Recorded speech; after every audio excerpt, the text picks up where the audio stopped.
जय हिंद प्यारे साथियों, मैं राहुल कुमार। स्वागत है आज की इस वीडियो में जिसमें हम लोग प्रश्नावली 6.5 शुरू करने जा रहे हैं।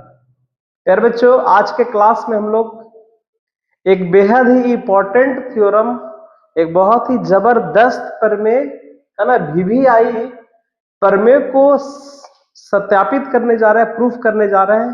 ध्यान से देखिएगा, एक बहुत ही जबरदस्त थ्योरम है जो बिहार बोर्ड 2025 एग्जाम के लिए जबरदस्त इंपॉर्टेंट रहने वाला है। तो प्यारे बच्चों, मैं आशा करता हूं कि आप सभी शानदार होंगे, जबरदस्त होंगे और जिंदाबाद होंगे और अपनी पढ़ाई को पूरी मेहनत और लगन के साथ कर रहे होंगे। प्यारे बच्चों, मैं आपकी इसी मेहनत को और आसान बनाने के लिए प्रतिदिन आपके लिए कक्षाएं लेकर आता हूं ताकि आप यहां से पढ़कर जबरदस्त नंबर लाकर अपने माता पिता तथा गुरुजनों का नाम रोशन करें। तो प्यारे बच्चों, क्या है आज का थ्योरम, क्या है आज का प्रमेय, है ना। आज का जो थ्योरम है उस थ्योरम का नाम है पाइथागोरस प्रमेय। प्यारे बच्चों, हम लोग क्लास 8वें से, है ना, 8वीं क्लास से ही हम लोग जानते आए हैं कि एक पाइथागोरस प्रमेय होता है ना। पाइथागोरस प्रमेय जो होता है एक समकोण त्रिभुज में होता है ना। समकोण त्रिभुज का एक प्रॉपर्टी है पाइथागोरस प्रमेय। लेकिन चूंकि वहां पे गुरुजी टीचर लोग बता देते हैं कि बाबू कर्ण का स्क्वायर, आधार स्क्वायर जोड़ लंब स्क्वायर होता है, लेकिन आज हम इसका सत्यापित करेंगे, आज इसका सत्यापन करेंगे कि आखिर ये होता कैसे है ना। कर्ण का स्क्वायर अन्य दो भुजा के वर्गों के स्क्वायर के बराबर कैसे होता है, आज इसका सत्यापन करें। देखिए, प्रमेय 6.8 है और इस प्रमेय का नाम है प्यारे बच्चों पाइथागोरस प्रमेय। क्या नाम है? पाइथागोरस प्रमेय। कथन क्या? ध्यान से देखिएगा, एक समकोण त्रिभुज में कर्ण का वर्ग शेष दो भुजा के वर्गों के योग के बराबर होता है।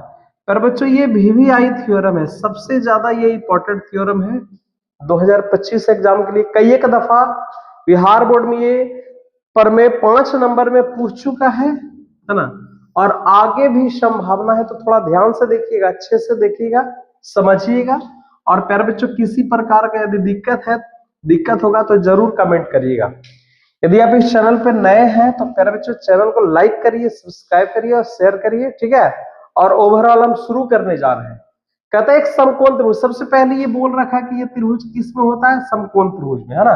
तो सबसे पहले हम लोग क्या करेंगे? एक समकोण त्रिभुज बनाएंगे। क्या बनाएंगे प्यारे बच्चों? एक समकोण त्रिभुज बनाएंगे। चलिए, तो एक समकोण त्रिभुज हम बना लेते हैं, ठीक है। सबसे पहले एक समकोण त्रिभुज बना लिया जाए। देखिए, है ना, ये एक समकोण त्रिभुज बना लिया जाए। देखिए, एक प्रकार का आपका दिख रहा होगा प्यारे बच्चों, समकोण त्रिभुज है, ठीक है। इस त्रिभुज का नाम दे देते हैं, यह त्रिभुज आपका ABC है और B आपका कोण क्या है? 90 डिग्री है ना। B आपका कोण क्या है? 90 डिग्री है। तो क्या है, थोड़ा ध्यान दीजिएगा, लिखेंगे, माना कि त्रिभुज ABC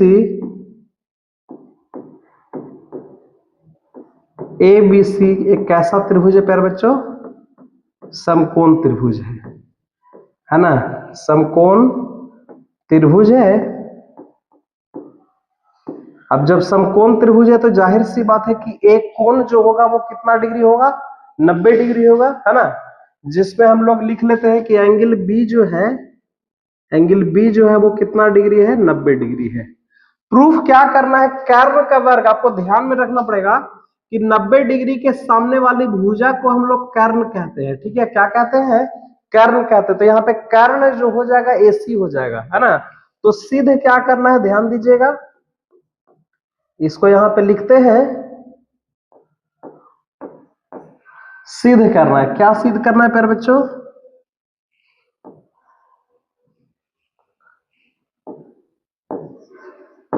सिद्ध करे कि कर्ण का स्क्वायर यानी AC का स्क्वायर जो होगा वो किसके स्क्वायर? बाकी दो भुजा यानी AB के स्क्वायर प्लस BC के स्क्वायर के योगफल के आपको क्या होगा? बराबर होगा। देखिए, प्रूफ क्या करना है? कर्ण का वर्ग अन्य शेष दो भुजा के वर्गों के योग, तो शेष दो भुजा ए बी और क्या है बीसी है, इसके वर्ग के योगफल के क्या होगा बराबर होगा। अब यहां से देखिए ज्यादातर थ्योरम को हम लोग प्रूफ जब करते हैं तो कहीं ना कहीं इसमें एक रचना करते हैं। बच्चों इस थ्योरम में भी, इस प्रमेय में भी हम लोग एक रचना करने जा रहे हैं। और रचना क्या होगा ध्यान से देखिएगा, रचना जो होगा हम यहां से बी से एसी पर एक लंब खींचेंगे। क्या खींचेंगे? लंब। ठीक है, बी से एसी पर यहां पे लंब खींचा गया है दोनों तरफ, है ना, ये 90 डिग्री। वही हम यहाँ पे लिखेंगे। रचना में क्या करेंगे वो लिखेंगे। यहाँ पे रचना में क्या किया है कि यहां से बीडी लंब खींचा है, बीडी लंब क्या खींचा? एसी खींचा। ठीक है, यहां तक किसी को कोई दिक्कत है ना? दिक्कत है तो पर बच्चों कमेंट बॉक्स में कमेंट जरूर करिएगा। बी से लंब डाले हैं किस पर? एसी पर। कर्ण पे लंब डाले हैं एडी।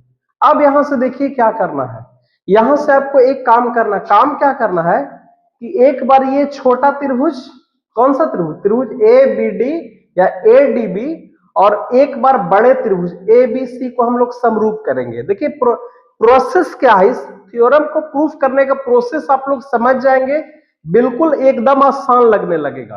क्योंकि ये जो चैप्टर है पीछे जो हम लोग समरूपता जो चैप्टर पढ़े हैं एकदम सेम टू सेम उसी से ये कनेक्टेड है।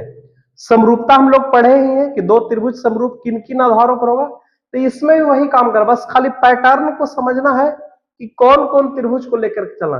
तो सबसे पहले एक छोटा त्रिभुज ए डी बी को और एक बड़ा त्रिभुज ए बी सी को हम लोग समरूप करेंगे।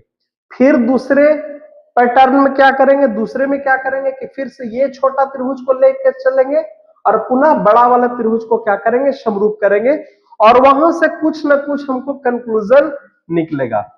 ठीक है, तो ध्यान दीजिएगा थोड़ा। यहाँ पे सबसे पहले क्या करेंगे, यहाँ पे एक यहाँ पे लाइन डाल देते हैं।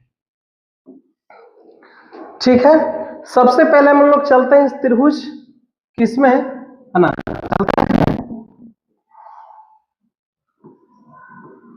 त्रिभुज ए डी बी, त्रिभुज A D B, A D B तथा त्रिभुज ए बी सी को, है ना, एक बार ये छोटा त्रिभुज और बड़ा त्रिभुज को हम लोग समरूप करेंगे। कैसे समरूप करेंगे? तो ए डी बी में ये कोण 90 डिग्री है। यहां पे लिख सकते हैं कि एंगल ए डी बी बराबर एंगल ए बी सी, है ना। छोटा त्रिभुज में ये 90 डिग्री और बड़े वाला त्रिभुज में ये 90 डिग्री आपका हो गया। यानी कि कहने का मतलब है कि आपका ये 90 डिग्री हो गया, है ना। और ये छोटे वाले त्रिभुज में एंगल ए है और बड़े वाले त्रिभुज में भी एंगल ए है, यानी एंगल ए और एंगल ए दोनों उभयनिष्ठ है। यहां पे लिख सकते हैं कि क्या एंगल ए बराबर एंगल ए, और ये आपका क्या है प्यारे बच्चों? उभयनिष्ठ है। यानी उभयनिष्ठ कहने का मतलब है कि दोनों में शामिल है। तो इस तरह से यदि किसी त्रिभुज का दो कोण बराबर हो गया तो कहीं ना कहीं ये त्रिभुज समरूप हो जाएगा। इसीलिए लिख सकते हैं कि त्रिभुज ए डी बी समरूप त्रिभुज ए बी सी। और ये कैसे समरूप हो गया पर बच्चों? तो इसे यहां पे लिख सकते हैं एंगल एंगल उपप्रमेय से। दो कोण यदि बराबर हो गया तो त्रिभुज समरूप हो जाते हैं। अब जब त्रिभुज समरूप हो गया तो हम लोग जानते हैं कि समरूप त्रिभुज का संगत भुजा समानुपातिक होता है ना। समरूप त्रिभुज की संगत भुजा क्या हो जाता है? समानुपातिक। तो यहां पे लिख सकते हैं कि एडी बटा, है ना, एडी इसका संगत आपका ए बी हो गया, एडी बटा ए बी, और बराबर फिर से क्या करेंगे, अबर में हम ए बी का संगत ले लेते हैं, एसी ले लेते हैं। यहाँ पे ए बी और बटा क्या ले लेते हैं? एसी। अब इसको, अच्छा एक भुजा और होगा, लेकिन हमको ध्यान में क्या रखना है कि यहाँ पे प्यारे बच्चों कहीं ना कहीं ए बी स्क्वायर लाना है। क्या लाना है? A B square. तो हम ए बी को ही, ज्यादातर ए बी को ही हम क्या किए हैं? लेकर के चले हैं। इसको क्रॉस जब गुना करिएगा तो क्या मिलेगा? ए बी में ए बी से गुना करेंगे तो आपका क्या हो जाएगा? ए बी का स्क्वायर हो जाएगा, और बराबर में क्या हो जाएगा? ए डी इंटू ए सी। और इसको समीकरण हम एक मान लेते हैं। इसको समीकरण क्या मान लेते हैं? हम एक मान लेते हैं। ठीक है, तो यहां तक समझ में आ गया। दोनों त्रिभुज को, कौन, छोटा त्रिभुज और बड़े त्रिभुज को हम क्या किए, समरूप किए, है ना। समरूप करने के बाद क्या आ गया, संगत भुजा समानुपाती। तो संगत भुजा में क्या क्या लेके चले हैं, एडी का संगत एबी, और पुनः एबी का संगत, यहां देखिए ये आपका एबी है तो ये आपका एसी हो गया, ठीक है। तो इसको हम संगत लेकर के चले हैं। अब यहां से एक समीकरण निकल गया। अब पुनः वही काम करेंगे, किसमें, त्रिभुज, इसमें छोटे वाले त्रिभुज पुनः एबीसी में, किसमें, पर बच्चों त्रिभुज सी डी बी में चलेंगे और पुनः एबीसी में चलेंगे। तो चलिए यहां से पुनः लिखेंगे। अब त्रिभुज किसमें, सी डी बी,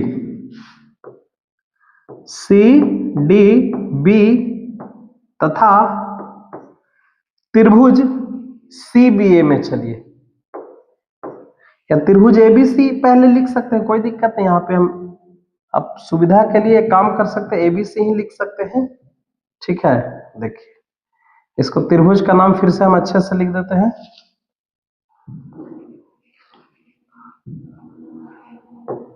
त्रिभुज ए बी सी तथा त्रिभुज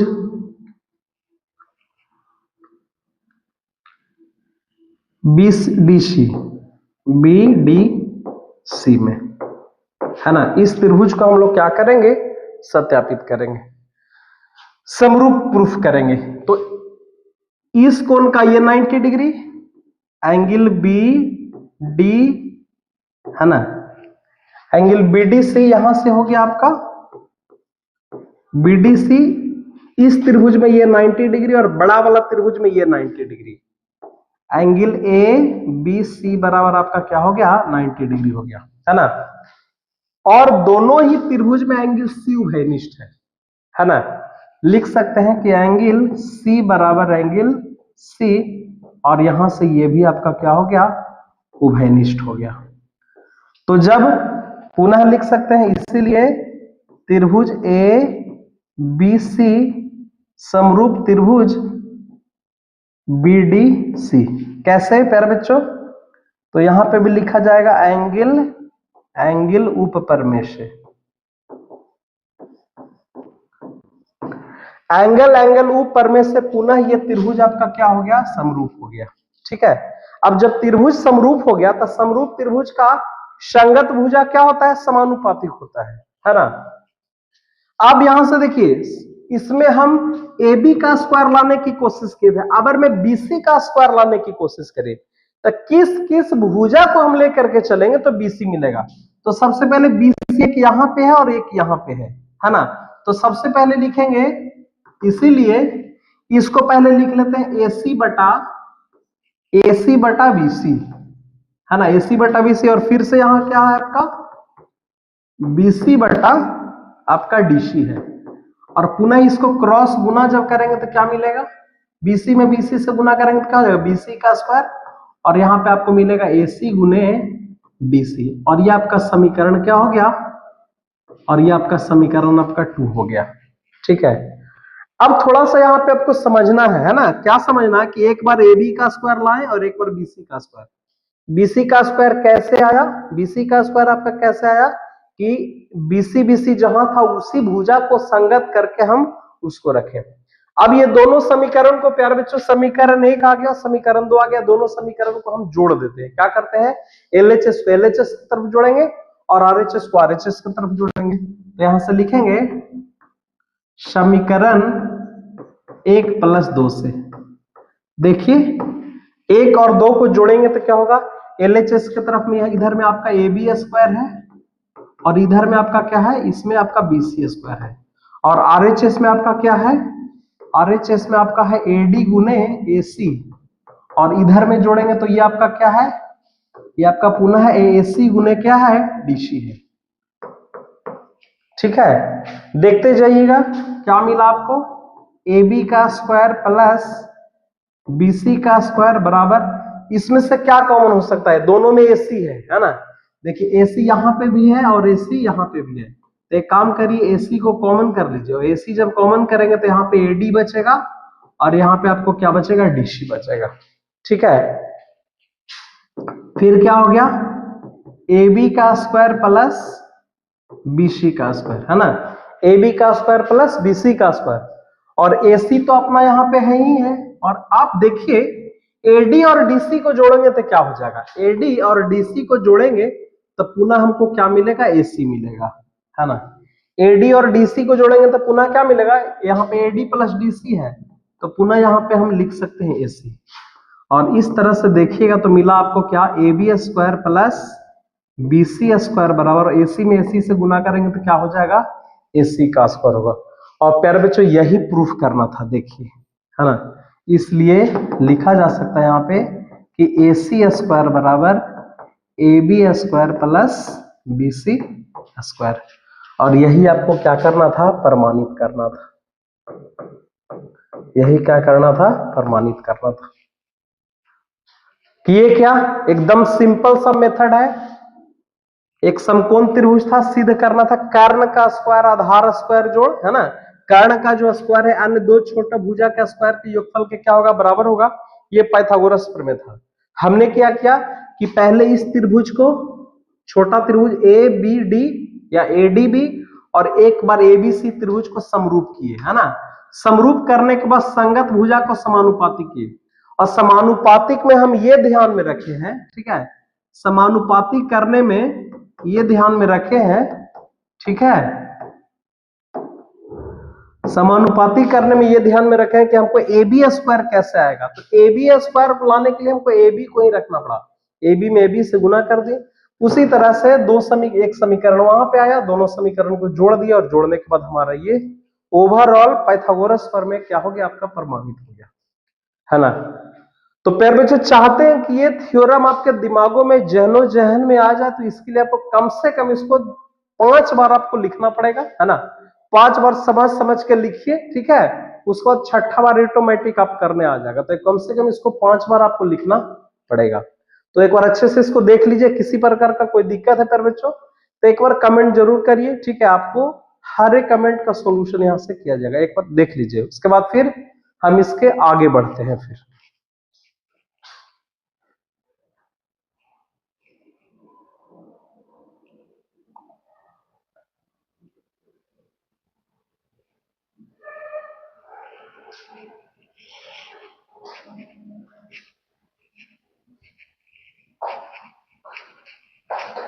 चलिए, तो आशा करता हूं ये वाला प्रमेय, पाइथागोरस प्रमेय आपको समझ में आ गया होगा, है ना।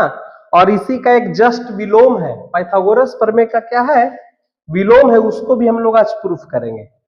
देखिए पाइथागोरस प्रमेय का विलोम क्या है, ध्यान से सुनिएगा, जस्ट उसका अपोजिट है ना। अपोजिट क्या है, तो इसमें क्या था कि दिया हुआ था त्रिभुज समकोण है, सिद्ध करना था कर्ण का स्क्वायर दो छोटे भुजा के स्क्वायर के योगफल के क्या होता है, बराबर होता है।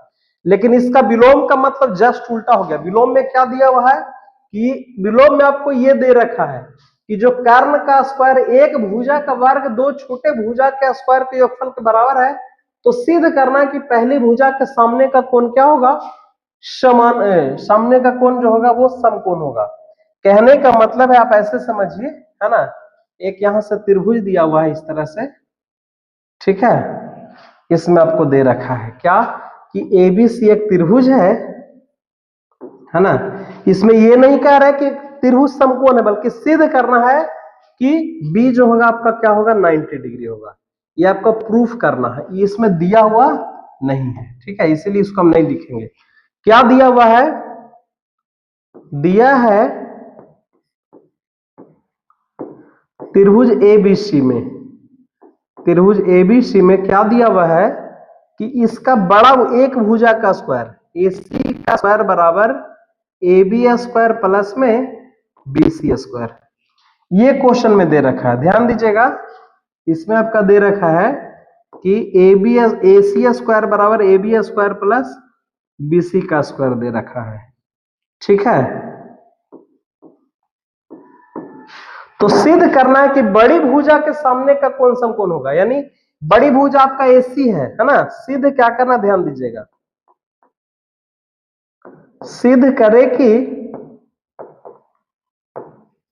करे कि एंगल बी बराबर कितना डिग्री, 90 डिग्री। ये प्यारे बच्चों प्रूफ करना है इसमें, ठीक है। दिया हुआ एक त्रिभुज एबीसी है जिसमें बड़ी भुजा का स्क्वायर अन्य दो छोटे भुजा का स्क्वायर के योग, जस्ट उसका अपोजिट है ना, उसमें 90 डिग्री दिया हुआ था, प्रूफ करना था ये। और इसमें क्या है कि दिया हुआ है कि कर्ण का स्क्वायर ने सॉरी एक भुजा का स्क्वायर अन्य दो छोटे भुजा का स्क्वायर के योगफल के बराबर है, तो सिद्ध करना बड़ी भुजा के सामने यानी बी 90 डिग्री आपको क्या करना है, प्रूफ करना है।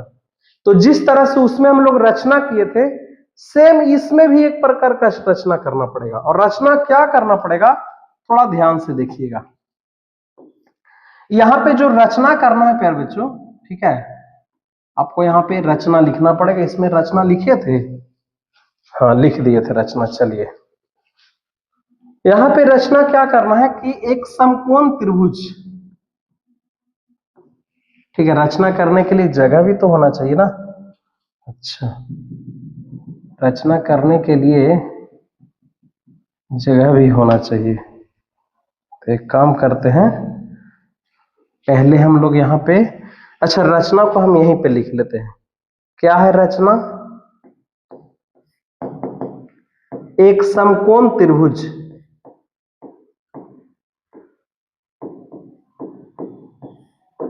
एक समकोण त्रिभुज DEF इस प्रकार बनाया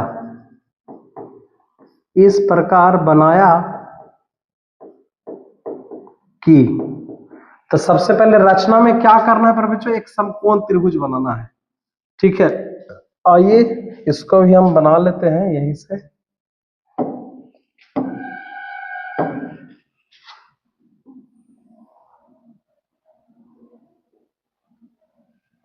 ये आपका रचना वाला पार्ट है, ठीक है। एक रचना किया गया है, एक रचना में एक समकोण त्रिभुज DEF बनाया गया है, ठीक है। DEF इस प्रकार बनाया कि DE और AB बराबर है ना,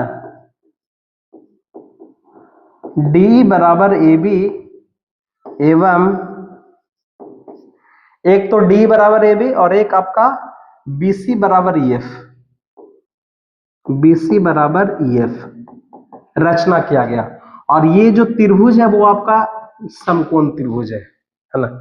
तो बच्चों ध्यान दीजिएगा, रचना में हम क्या किए हैं, एक समकोण त्रिभुज DEF बनाए हैं, जिसमें इस प्रकार बनाए कि D जो है AB के बराबर और EF जो है BC के बराबर है। हम ये किए हैं रचना में, ठीक है। और ये त्रिभुज समकोण है, ठीक है। चलिए अब हम लोग आगे बढ़ते हैं, अब इसको प्रूफ करने की ओर बढ़ते हैं।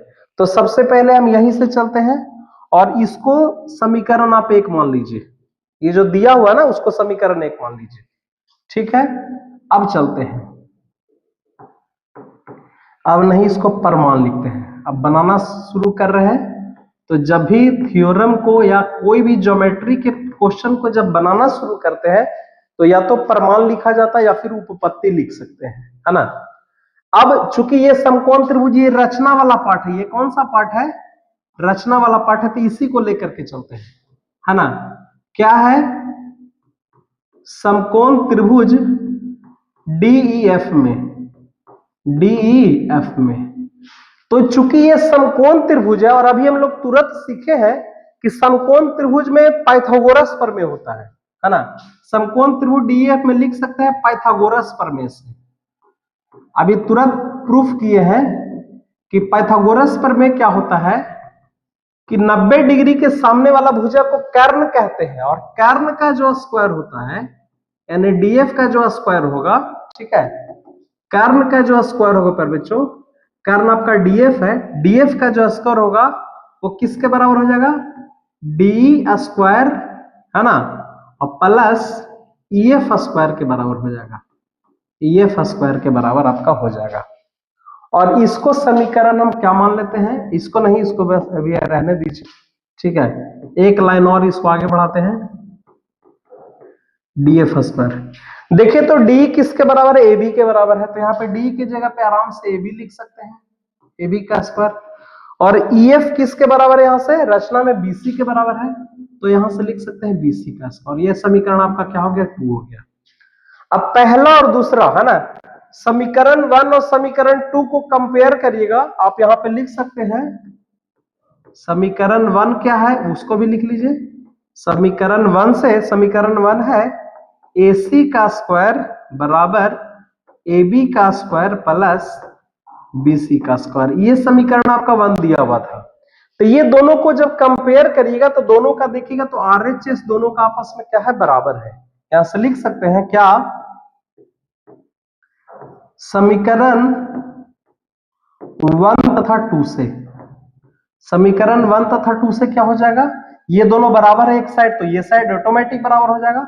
यानी लिख सकते हैं कि DF का स्क्वायर जो हो जाएगा वो AC के स्क्वायर के बराबर है।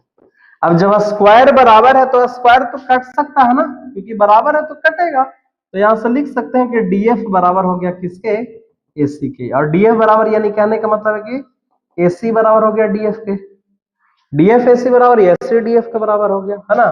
तो यहां से एक तो हमारा DEAB के बराबर था ही था, और BCEF रचना में अब आपका बराबर हो गया, ये भी बराबर हो गया। AC और DF भी आपस में क्या हो गया, बराबर हो गया। अब ये दोनों त्रिभुज में चल करके दोनों त्रिभुज को सर्वांगसम प्रूफ कर देंगे। कैसे, देखिए चलेंगे त्रिभुज ABC तथा त्रिभुज DEF में, है ना। ABC तथा त्रिभुज DEF में क्या हो जाएगा, तो सबसे पहले हमारा दे रखा था, रचना में किए थे, क्या था रचना में मेरे बच्चों, कि AB बराबर है DE के, AB बराबर है किसके, D के। उसके बाद क्या बराबर था, BC बराबर था आपका EF के। और अभी ये प्रूफ कर दिए क्या, कि AC बराबर हो गया किसके, DF के। अब ये तीनों बराबर हो गया। तो क्लास 9th में हम लोग एक थ्योरम सीखे थे कि यदि किसी त्रिभुज की 3 भुजा दूसरे त्रिभुज के 3 भुजा के बराबर हो तो दोनों त्रिभुज सर्वांगसम हो जाते हैं। इसीलिए त्रिभुज ABC, है ना, त्रिभुज ABC सर्वांगसम त्रिभुज DEF। कैसे, तो साइड साइड साइड सर्वांगसमता से, सर्वांगसमता से ये दोनों त्रिभुज क्या हो गया, सर्वांगसम हो गया। अब जब त्रिभुज सर्वांगसम हो गया तो प्यारे बच्चों हम लोग जानते हैं कि जब त्रिभुज सर्वांगसम हो गया तो बाकी पार्ट भी बराबर हो जाता है। सर्वांगसम त्रिभुज का संगत कोण भी क्या हो जाता है, बराबर हो जाता है। तो ये दोनों त्रिभुज जब हम सर्वांगसम कर दिए तो जाहिर सी बात है कि ये 90 डिग्री है, तो ये भी आपका क्या हो जाएगा, 90 डिग्री हो जाएगा। क्यों, क्योंकि हम लोग जानते हैं कि सर्वांगसम त्रिभुज का संगत कोण भी आपस में क्या हो जाता है, बराबर हो जाता है। इसीलिए, है ना, लिख सकते हैं कि एंगल B बराबर आपका एंगल E हो जाएगा। और E कितना डिग्री है पर बच्चों, 90 डिग्री। इसीलिए एंगल B भी क्या हो जाएगा, 90 डिग्री हो जाएगा। और देखिए यही प्रूफ करना था कि उसके सामने का कोण एंगल B क्या होगा, 90 डिग्री होगा। और यही आपको क्या करना था, प्रमाणित करना था। तो प्यारे बच्चों बहुत ही जबरदस्त आसान सा थ्योरम था, और आशा करते हैं कि ये थ्योरम आपको समझ में आया होगा, ठीक है ना। और इसको भी कम से कम आप 5 बार तो लिखिए ही लिखिए, है ना। 5 बार लिखते लिखते ऑटोमेटिक, यदि आप अच्छे से ध्यान से समझ के लिखेंगे तो मैं वादा करता हूं कि आपको 6ठा बार में ये थ्योरम आपसे आएगा। और फिर बच्चों ध्यान में रखिएगा, ये बिहार बोर्ड के लिए बहुत ही, ये दोनों थ्योरम, कौन सा, एक पाइथागोरस प्रमेय, है ना, एक पाइथागोरस प्रमेय और एक पाइथागोरस प्रमेय का विलोम। ये पाइथागोरस प्रमेय था और ये आपका पाइथागोरस प्रमेय का विलोम था। ये दोनों थ्योरम को आपको प्यारे बच्चों ध्यान में रखना, बहुत ही इंपॉर्टेंट थ्योरम है, और हो सकता है 2025 के बोर्ड में ये प्रमेय आपका आ रहा है। तो चलिए आज का क्लास हम यहीं पे वाइंड अप करेंगे, यहीं पे समाप्त करेंगे। आशा करते हैं आज का क्लास आपको अच्छा लगा होगा। पर बच्चों क्लास यदि अच्छा लगा हो तो लाइक करिए, लाइक करना ना भूलिए, ठीक है। और यदि इस चैनल पर नए हैं तो चैनल को सब्सक्राइब करिए और ज्यादा से ज्यादा वीडियो को शेयर करिए। चलिए मिलेंगे अगली वीडियो में। थैंक यू पर बच्चों।